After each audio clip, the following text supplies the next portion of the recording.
وسلم دائما أبدا على حبيبك خير الخلق كلهم. الحمدللہ رب العالمین والصلاة والسلام علی سید المرسلین، اما بعد فاعوذ باللہ من الشیطان الرجیم، بسم اللہ الرحمن الرحیم۔ الحمدللہ ربیع النور شریف کی آمد ہے اور اس کا مہینہ ہمارے سروں پر سایہ فگن ہو چکا ہے اور اپنی رحمتیں اور برکتیں لٹا رہا ہے۔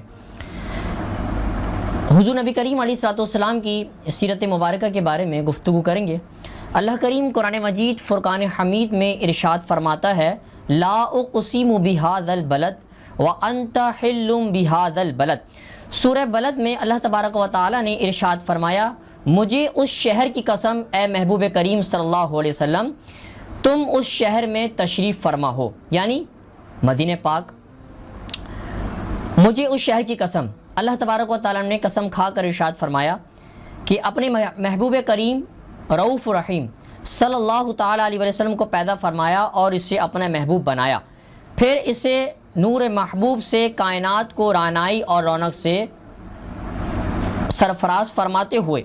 دنیا کی باقی اشیاء کو پیدا فرمایا، تمام مخلوق سے اپنی خلق میں افضلیت کی حامل ہو، اس میں ہر مخلوق کے اوصاف وضع کیے جائیں، اس میں خیر و شر کے عنصر کو بھی وضعیت کیا جائے تاکہ وہ مخلوق اپنے شعور اور اپنی عقل کو استعمال کر کے خیر و شر میں فرق کرے۔ شاہکار دست قدرت اللہ تعالیٰ نے چونکہ انسان کو اپنے محبوب کے ساتھ بزرگی عظمت سے نوازنا تھا، اس لیے اس کی تخلیق اپنے دست قدرت سے فرمائی اور پھر اعلان فرما دیا کہ ہم نے انسان کو ہر طرح سے کامل کر دیا ہے، یعنی اس کے اندر ہر طرح کے جوہر رکھ دیے ہیں۔ ارشاد خداوندی ہوتا ہے کہ لقد خلقنا الانسان فی احسن تقویم، فرمایا کہ بے شک ہم نے آدمی کو اچھی صورت پر بنایا۔ عمل تخلیق دو طرح کی ہے، ایک ہوتی ہے حقیقی اور دوسرا مجازی۔ مجازی تخلیق یہ ہے کہ خالق حقیقی کی عطا کردہ فہم و فراست اور قوت کے ساتھ کوئی مخلوق بظاہر کسی چیز کو تخلیق کر ڈالے، جیسا کہ آج کے سائنسی دور میں تخلیق مجازی کی بے شمار مثالیں ہمارے سامنے موجود ہیں، لیکن ان کے مجازی خالقوں کی تخلیقات کسی نہ کسی اعتبار سے ناقص ہوتی ہے، اس لیے ان مجازی خالقوں کی عقلیں اس خالق حقیقی کے مقابلے میں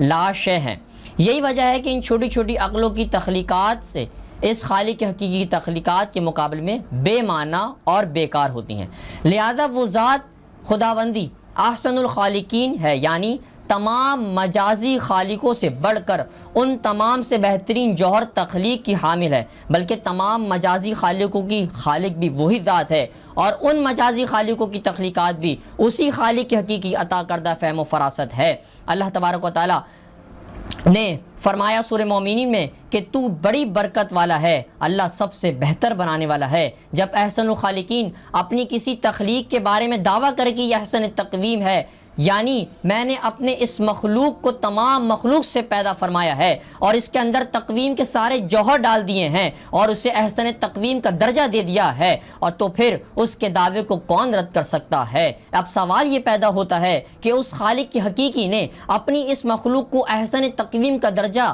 کیوں عطا فرمایا؟ اس سوال کا جواب یہ ہے کہ خالق حقیقی کائنات نے ارادہ فرمایا کہ وہ اپنے محبوب کے نور کو کسی بہترین مخلوق کی صورت میں ظاہر فرما دے، چنانچہ نور مصطفیٰ صلی اللہ علیہ وسلم کے ظہور کے لیے اللہ تبارک و تعالی نے یہ خاص اہتمام فرمایا اور اس مخلوق کو احسن تقویم کا درجہ عطا فرمایا۔ اللہ تبارک و تعالی نے جب انسان کو پیدا فرمانے کا ارادہ کیا تو فرشتوں کو اپنے اس ارادے سے آگاہ فرمایا اور فرمایا قرآن میں انی جاعل فی الارض خلیفہ، اللہ نے فرمایا میں زمین میں اپنا نائب بنانے والا ہوں، میں زمین میں اپنا خلیفہ بنانے والا ہوں۔ تو اس پر فرشتوں کا جواب آتا ہے، پھر اس احسن تقویم کے اوصاف بھی بیان فرمائے اور اس کے اندر خیر و شر وضعیت کرنے کے بارے میں بھی آگاہ کیا۔ اس پر فرشتوں نے خیال کیا کہ انسان تو زمین میں فساد بھی کرے گا، خون خرابہ بھی کرے گا، مرتکب ہو جائے گا، خدا تعالیٰ کی نافرمانی بھی کرے گا، اس کے باوجود اللہ تبارک و تعالیٰ نے اس کو اپنا نائب مقرر فرما لیا ہے،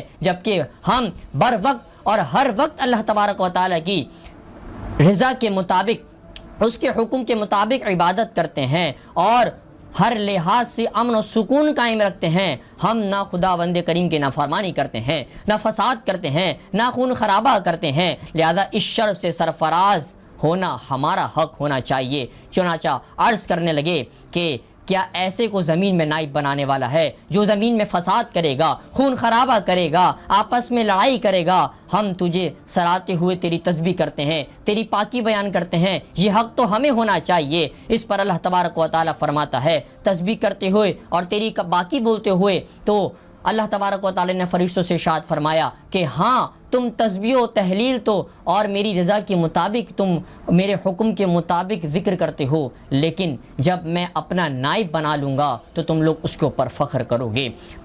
اس وجہ سے پیدائش آدم علیہ السلام اور روح خداوندی جب رب العزت نے اپنے دست قدرت سے حضرت آدم علیہ السلام کے پتلے کو تیار فرما دیا تو اس ڈھانچے میں اپنی روح پھونک دی، جیسا کہ فرمایا، اور اس میں اپنی طرف کی خاص معزز روح پھونک دو۔ جسد آدم علیہ السلام